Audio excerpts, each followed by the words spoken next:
Good afternoon. I'm here at the American Graphene Summit with Dr. Phil Rose, CEO of XG Sciences. Phil, thanks for joining. You're welcome. It's good to be here. Awesome.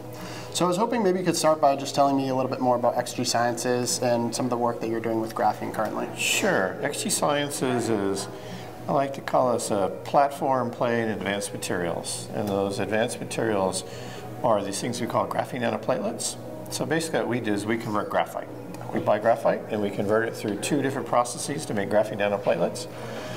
And our manufacturing process allows us to control the variables that are important for our customers. And that is the size, the diameter, the thickness, the planarity, the chemistry. Those then translate into different performance variables, like how well do they act as a barrier? How well do they act as a thermal transport vehicle, electrical transport? So we manufacture those in two factories in Lansing, Michigan. We have about 60 employees on staff right now. About half of those are in production. We have about a dozen people in R&D, about a half dozen engineers. The rest are sales, marketing, finance type individuals. Okay. And we also then use those graphene nanoplatelets. I mentioned we are a platform. The platform are those two different manufacturing processes to make a range of nanoplatelets. And then we also incorporate those into products that contain graphene nanoplatelets. Okay. We don't make finished products per se. We make combinations with solvent, or we make with binders or surfactants to make a slurry or a coating, or we mix them with plastics to make a master batch. So that's what we do. Okay, thank you. Could you talk a little bit more about the graphene market specifically in the United States and where you see us today? Yeah, it's an interesting question. You know, I think the way this market is going to develop, and it's not necessarily endemic to just the US, but globally, we have a number of suppliers who are making a range of products, and sometimes they have overlapping performance attributes, sometimes they don't. So I think the industry as a whole is going to develop around a range of specialty products that meet a range of in-use application needs. So we'll see a lot of different applications begin to emerge. Okay. And I think they'll be small at first. And then what happens is you'll see industry, not so much consolidation is the word I want to use, but you'll see sort of verticals that begin to grow based on attraction from other suppliers and other end users, that those will begin to become larger and larger in terms of their concentration of revenue around the world. And I think the US is similar in that construct. We'll see certain applications that will emerge as sort of early adopters, and then you'll have late followers after people have demonstrated, and then you'll have probably other big companies come in once the scale gets to a certain level where they want to invest either through an acquisition or their own internal activities. So I think that's the way it's evolving in the US, but I think that's also the way it's evolving elsewhere in the world. Okay. As it builds momentum, some of those individual subcategories will continue to build their own ecosystem. I call them verticals. You'll see some verticals that will emerge where they'll become sort of the volume and the revenue risers, if you will, okay, from a vertical construct, where you'll see a lot of momentum in those areas. Okay. And as a Graphene Industry Council member with the National Graphene Association, could you just talk about the value that the organization provides to the industry and other organizations like your own? You know, I was a little skeptical when it was initially launched. I kind of took my time to see where it was going and what it could mean. And I was sort of looking at it from a lens of what could it mean to XG Sciences, and that's probably the wrong lens to look at, to be quite honest. It's more, I think, the value that I perceive at this stage is what can it mean to the industry. Mm-hmm. And then as a participant in the industry, I can get the value at that level. So it's not so much about what does it mean for us as a singular company, although sure, I can point to some examples, but it's more about creating the industry viewpoint and being able to tackle some of these issues that we all face, that we can all benefit from, because the overall growth of the industry is valuable for everyone. Now, we're our competitors, there's no doubt about that, but there's plenty of room out there for everyone to play at this particular point in time.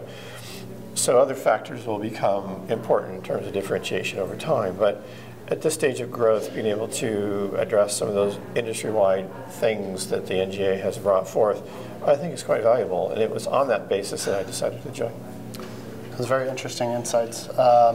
So I was hoping, maybe speaking of industry, the whole industry kind of benefiting from organizations like the NGA, can you talk about anything so far that you've seen at this conference that may be applicable to that immediate benefit of the industry? Well, certainly standards is one.